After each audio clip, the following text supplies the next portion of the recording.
back to another episode with DC Meats, 100% Charolais beef from DeBrucker Charolais in Dutton, Montana. I'm going to be making for you gourmet burgers with this gorgeous dry aged burger. So you can get burger 80-20, 85-15. This is 90-10 dry aged. So it's got that beautiful developed beefy flavor. So I'm going to do gourmet burgers with a caramelized onion tomato jam. A few little twists and turns along the way on that. And then I'm making one of my restaurant staples, which is Vidalia onion rings. So keep watching and let's get the fire on and get cooking.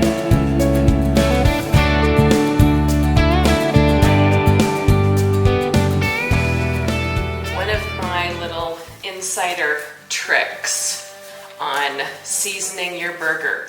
You want a really beautiful flavored gourmet burger. Let's get that seasoning all the way through. So I flatten it out and then I season. And I'm just going to use my steak seasoning here.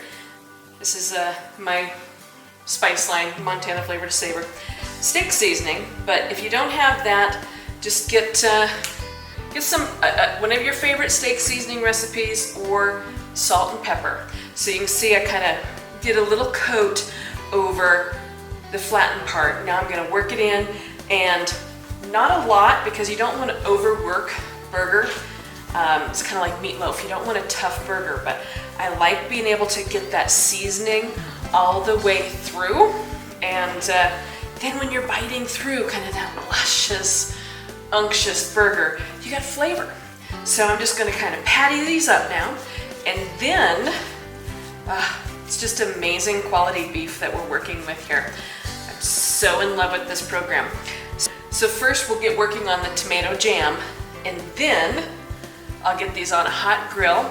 The reason I'm doing this tomato jam is, you know, we want an elevated burger sometimes, and it's not just about the ketchup, although, you know, I like ketchup, but I want something that's going to have the acidic, kind of tangy notes that you get in an elevated way. So that's why we're going to do caramelized onion and tomato jam. So after I make all of these, I've got that seasoning inside. I'm also going to kind of top season. So not only am I building those layers of flavor from the inside, I'm also going to top it too. So we've got multiple layers of flavor. We love that.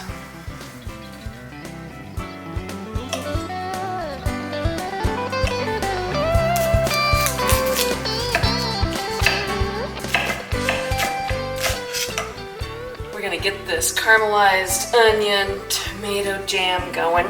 So I'm going to turn on my pan, get that heated up. When you're caramelizing onions, you kind of need to take your time with it. So start out kind of medium to medium low. You're going to wait for your pan to get hot. And this is when in stainless steel pans, if you don't let it get to temp, then things will stick. So one of the secrets is to actually let it get to temp and then add your oil, and then you've created a non-stick scenario. But if you put your oil in and so forth before, you're not going to have the non-stick properties that you get with stainless when it's properly heated and coated.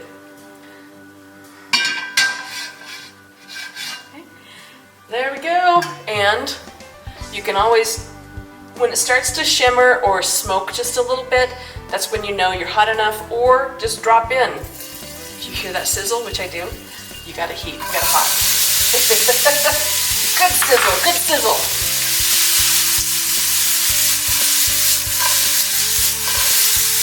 There we go, and remember when I've taught you before, season each layer. So we're going to go ahead and add a little bit of seasoning to that layer. And then, like I said, now that it's kind of started to simmer and saute a little bit, I'm just going to turn that heat down a little bit And now I'm gonna cover it. Go on that more of the medium-low to actually low. This is kind of a high BTU one. Let those gently bring out the sugars and the moistures from that yellow onion.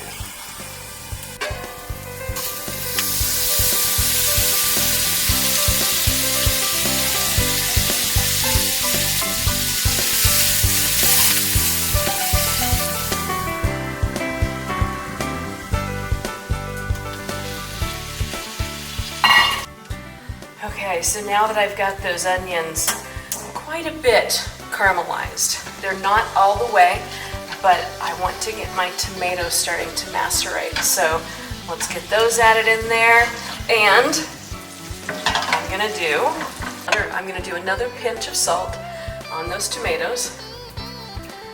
And let's get that. I had that down to just a bare simmer to kind of get those onions caramelizing. So now I'm going to add just to increase the heat just a little bit while we get because when we add something cold like the tomatoes, even though they're room temperature, you bring the temperature of your pan down. So you kind of need to work with your heat a little bit.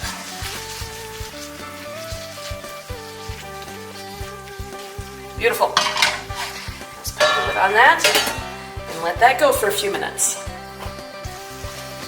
Yes, getting nice and jammy. Those tomatoes have started to release their moisture and they're starting to macerate.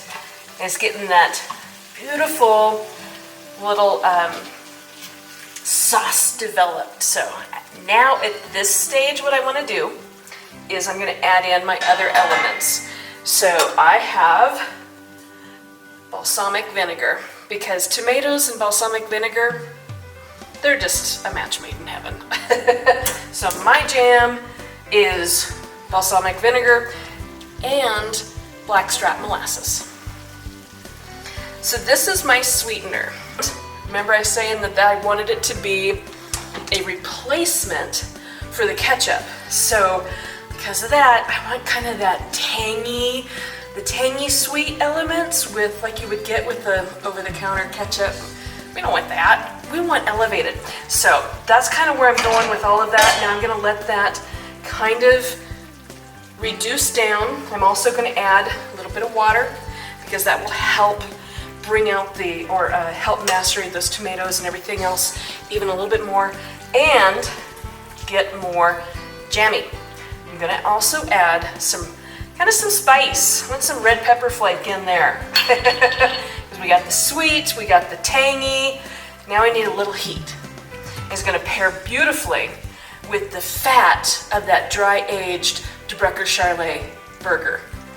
So let's let that reduce down, and then I'm sure we'll have to taste it.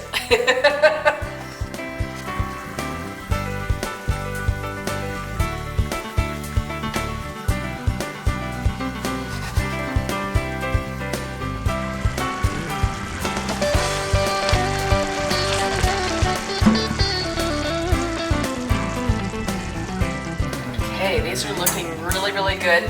We are getting there. You can kind of tell by the drag. I've talked about this before with when you drag your high heat spatula through your sauce and you time it by how long it takes for the liquid to fill up that drag, and that tells you how close to being sauce-like you have. If you need a little bit more reduction time, which this does, but this is we're at the right level. I can't wait to try this. It's a little hot right now, so I'm gonna wait. But get that reduced a little bit more down, and all of the water evaporated, all the liquid evaporated, and just unctuous jamminess. Yay! Can't wait.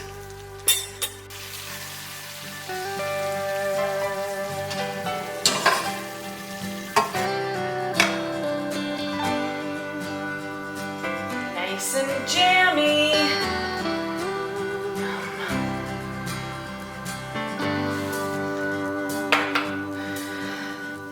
So I have already prepped this Vidalia onion, and We always did kind of thick, and that's with an onion ring, you want kind of thick stuff, in my opinion. So I've got those set there. These small little insides, don't throw those away. Those are great for your trim bag. Next thing we're gonna do is I'm gonna get ready for the greens. We are doing an arugula for our greens. I love the way the arugula holds up and doesn't get all wilty. Just like if you want to go with just like a head lettuce, that's fine. But I like the way that the arugula holds up and doesn't kind of fall apart and get all slimy. So plus it adds a little peppery little bite. So I love it on burgers. So I'm just gonna do like a simple lemon vinaigrette. And my lemon vinaigrette is, I'm a 1 to 3. So I'm doing 1 part acid to 3 parts, kind of a light oil. Not really a heavy oil, but a lighter oil. This is kind of a lighter olive oil. And then I'm gonna do a little bit of Dijon. And the Dijon kind of helps emulsify your vinaigrette. A little pinch of salt and pepper. And then, just going to drizzle in some oil.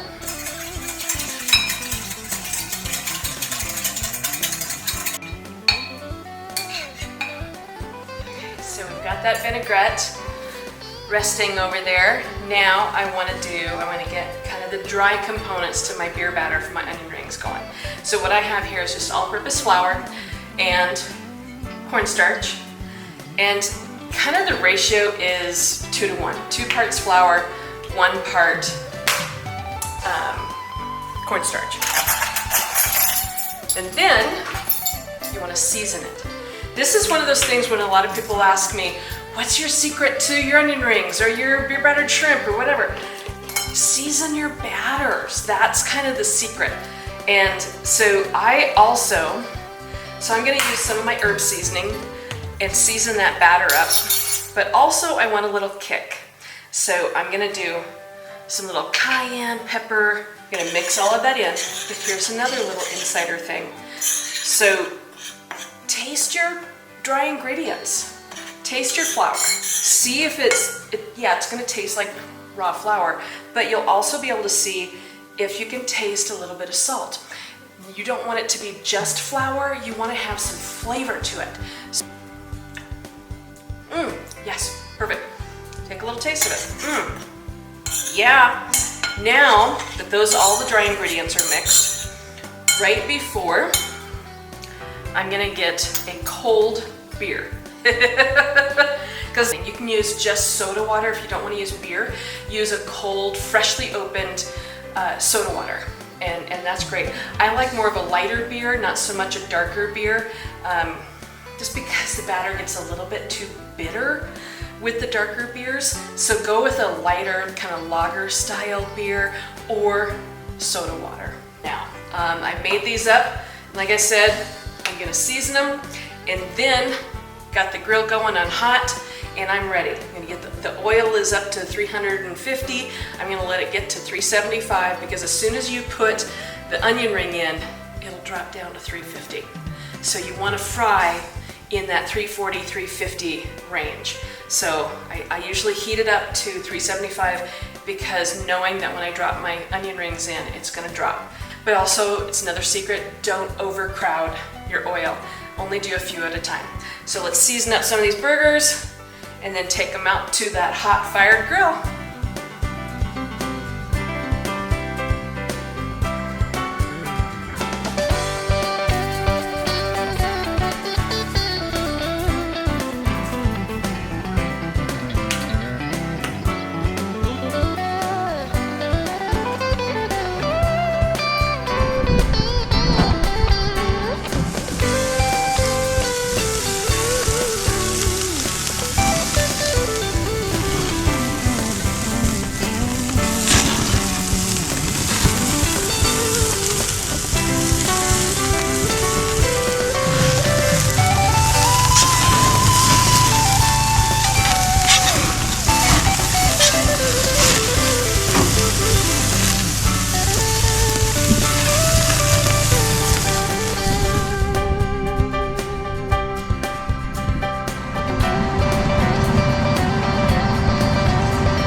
them, season them. Let's get ready to put everything together with all of my components, because we're elevating this burger into something not just your average burger.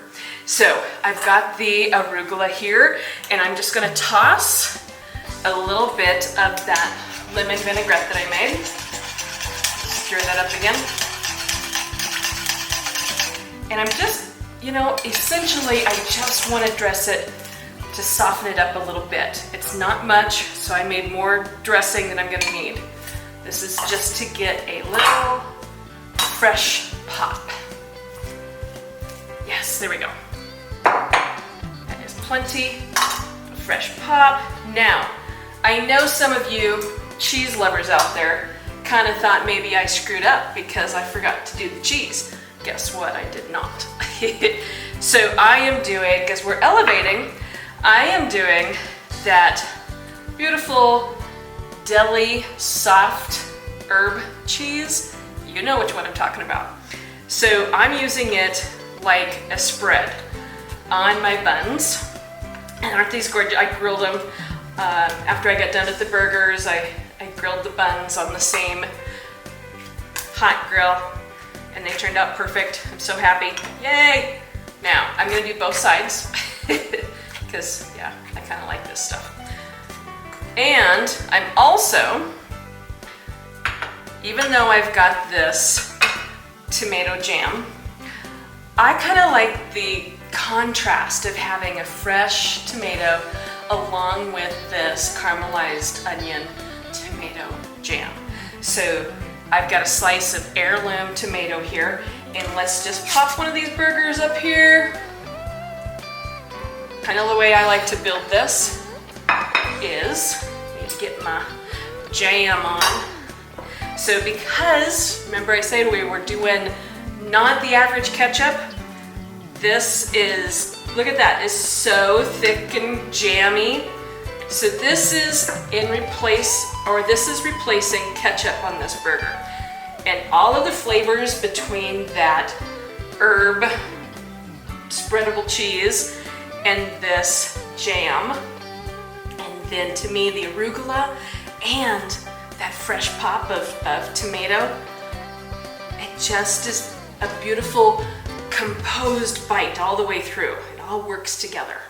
So I think that's good. And now I'm just gonna have a little dollop of my dressed arugula.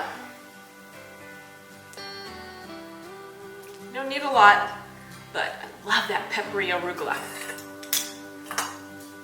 And then, whoops, just a little bit of fresh tomato.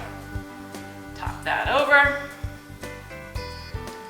Yes, and these onion rings, I am kind of got a lot of beer batter all over me, but it's messy, but it's worth it. Because these, I don't know if you can hear how crunchy they are. I'm going to try and put it up next to the mic here.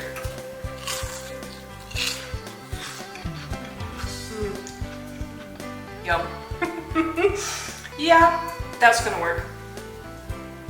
So to me, it's kind of like a burger and homemade onion rings. Perfect pairing. So I'm gonna bite into this. I'm gonna get a knife here and kind of cut.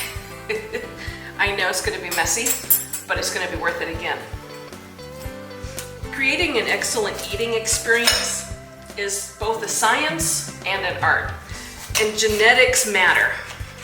De Brucker Charolais are considered the best due to the high meat to fat ratio and excellent superior marbling. So you're gonna have a great flavor, and you can check out, this is perfect, yay, I'm so happy.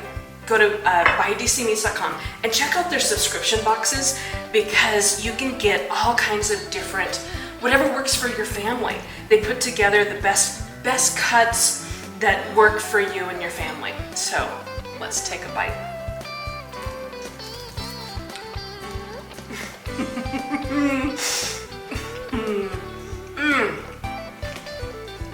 Wow.